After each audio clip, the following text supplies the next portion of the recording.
ഇവിടെ രണ്ടുപേർക്കും സ്കൂൾ തുറക്കുന്നതിന്റെ മുന്നോടിയായിട്ടുള്ള കലാപരിപാടികൾ നടക്കുകയാണ്.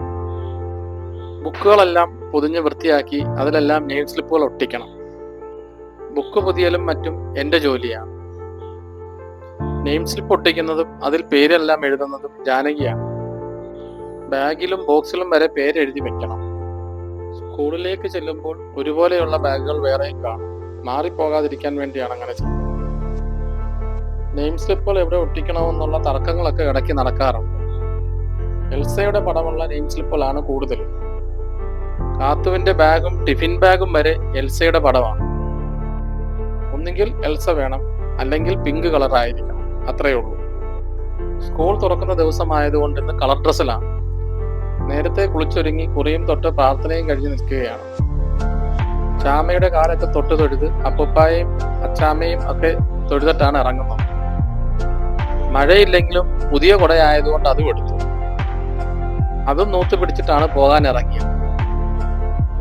ചെരുപ്പ് മേടിക്കാൻ പോയപ്പോൾ കണ്ടിഷ്ടപ്പെട്ട് മേടിപ്പിച്ചതാണ്.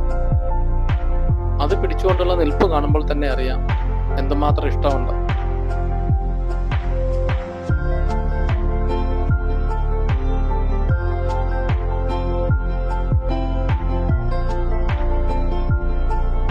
കാർത്തു ഇനി UKG സ്റ്റുഡന്റാണ്.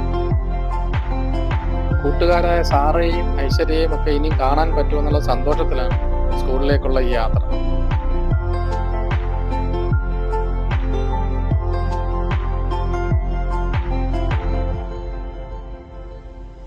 Aishwarya garden play school.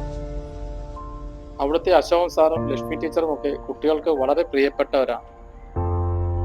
ആ ഓടിപ്പോകുന്നത് കണ്ടാൽ തന്നെ അറിയാം കാർത്തുവിന്റെ പ്രിയപ്പെട്ടവർ ആരൊക്കെയോ അതിനകത്തുണ്ടെന്നുള്ളത്. കുട്ടികൾ സന്തോഷത്തോടെ പഠിച്ചു വരട്ടെ. നമ്മൾ കാത്തിരിക്കുന്നതും അതിനുവേണ്ടി തന്നെയാണ്.